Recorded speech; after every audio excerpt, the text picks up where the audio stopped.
Hey guys, so I've been working on this today. This is a maker line. I don't actually think we need this line, okay? Because up here it says that we're by trustee, authorized signature for collections without recourse, exemption number, and here's our social. Now down here, you're gonna notice that it says payable through. This is your government name, okay? So this is a corporation. This has an EIN number essentially, which is this number. So the payee and the account contract number. So let's say it's Verizon and you contracted with them, which generated an account number, right? That number is going to be here. But then, since we're learning banking and we're doing a lot more of private side banking, we're going to have a trust accounting number, right? So that may look like a made up number that you just keep tally with because it's also going to coincide with accounting number up here, right? This is the actual instrument itself. This is the memorandum and kind of going over what they need to know if they're not real sure of what's going on. So that looks like that down here. So at the bottom, it says for questions regarding this draft, contact maker by written correspondence. And then it says my full name, trust. And then it also has the social security number, which would also be listed here.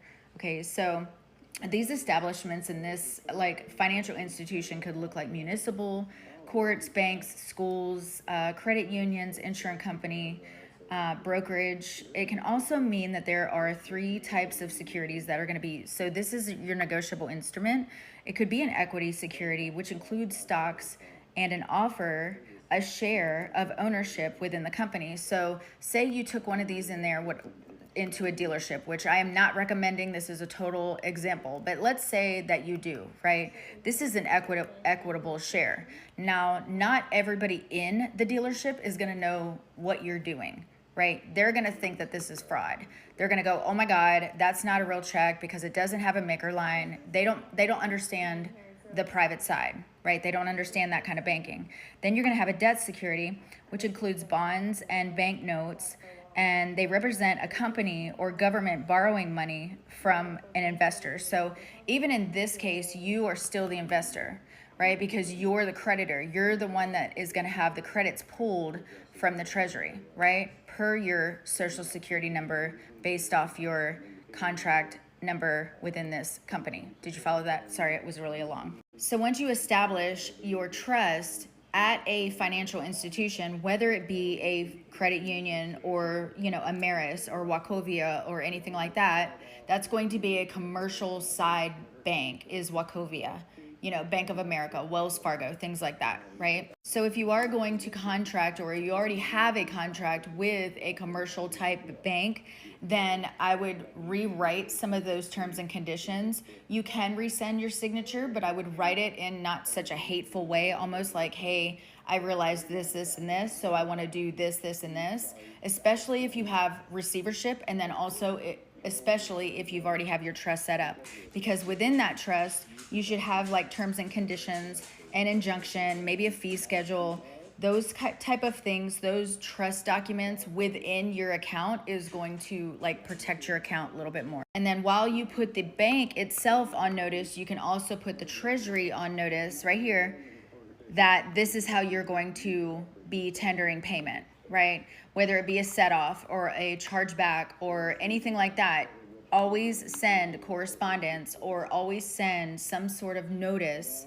A lady always gives notice, lets them know up front what's about to happen and what she knows.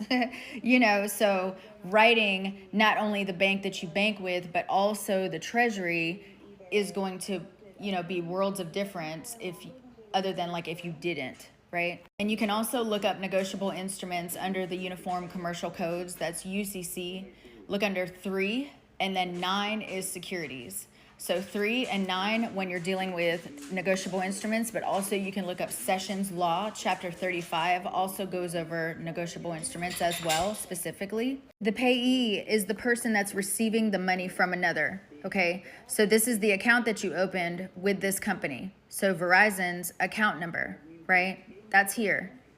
So again, if you're writing this out, I would write it to the treasury, send it to them with a letter. Here's your memorandum at the bottom. And this is what it looks like with a memorandum at the bottom. So everything that you're going to do is done in good faith. If you're a secured party creditor, you can put that there. Apply to principal, settlement, and closure without recourse. I would always write without recourse or even without prejudice, because if you write without recourse and then you also write void where prohibited by law, if anything does ever go down, you already covered yourself. Void where prohibited by law. This is private banking without recourse. Apply to the principal. I know who I am, because they're going to try you. So I'll leave you with this. Create your trust account with a financial institution.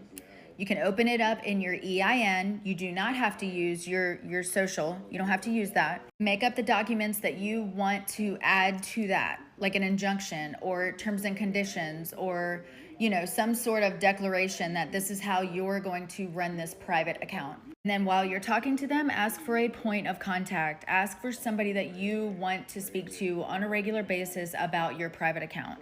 Just make sure that all of your numbers align. So this account number and then the accounting number, all your little stuffies at the bottom, and then just keep a track of it. And then maybe every 6 months, write to them with all what you've been doing to make sure your books match their books, and then all is well.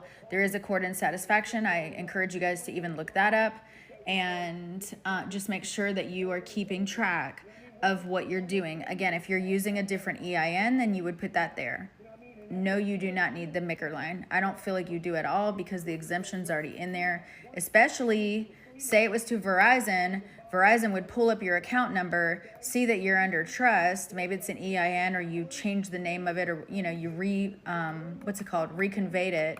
But then they're also seeing that these are certified funds, and then they might end up just now. I mean, honestly, you guys are investors within any company that you contracted with. But now at this point, you can say, hey, set it off each month, apply it to the principal, and then send me a check each month. You can make up whatever document you want to. Right here it says amount total. You could also on this side write registered number, through the post office. You can create what you want to create because essentially this is a bond. It's a security. So this security now, once it gets into their hands, then they can trade it on the secondary market. So essentially they're making money, but now you also want to make money. So in your letter, you can write that you want to take 80% of it. You will give them 20% of it. It'll cover everything. Set off closure at the end of the month. Apply it to the principal. You're a secured creditor. I am doing it in good faith, and good Lord, please don't come for me. But I never thought that I would ever get into banking because I do not like numbers, but I do know how to write down stuff. So anytime that I'm sending one of these out, the other thing that you should consider is doing a UCC on it, because I think that I have sent these out and they're trading on it, but I didn't secure it. I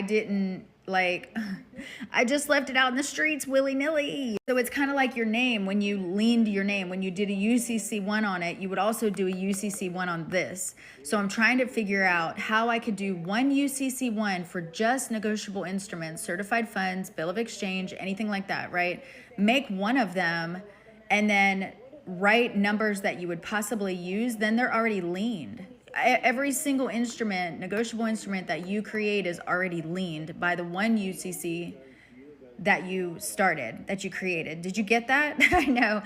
So you're making a UCC one for all of your instruments that you're going to be paying out or tendering or settling or closing or anything like that. You're going to make one UCC for it and it's going to cover it. And then, yeah, you can go as far as even making business cards, or you're literally a bank. This name down here is a bank. You are a financial institution, because if you're the creditor, and then think about it. You have all these banks out here that are like, we loan you money. But do you? No, because I feel like it's coming from me. The banks don't loan money. They're getting it straight from your trust account. So when you set up the trust account and then you start to operate as a private bank, then even your bank is going to start to recognize that too. To where, yeah, you can take one of these in, maybe to the TAS office, or to, send it in. I don't know. For me, I would rather just send it in, because I feel like sometimes the bankers don't know what's going on and they look at this as if it's fraud, and it's not. Per the UCC, Uniform Commercial Code 3, and then Sessions Law, Chapter 35, it's not fake. It's real as hell.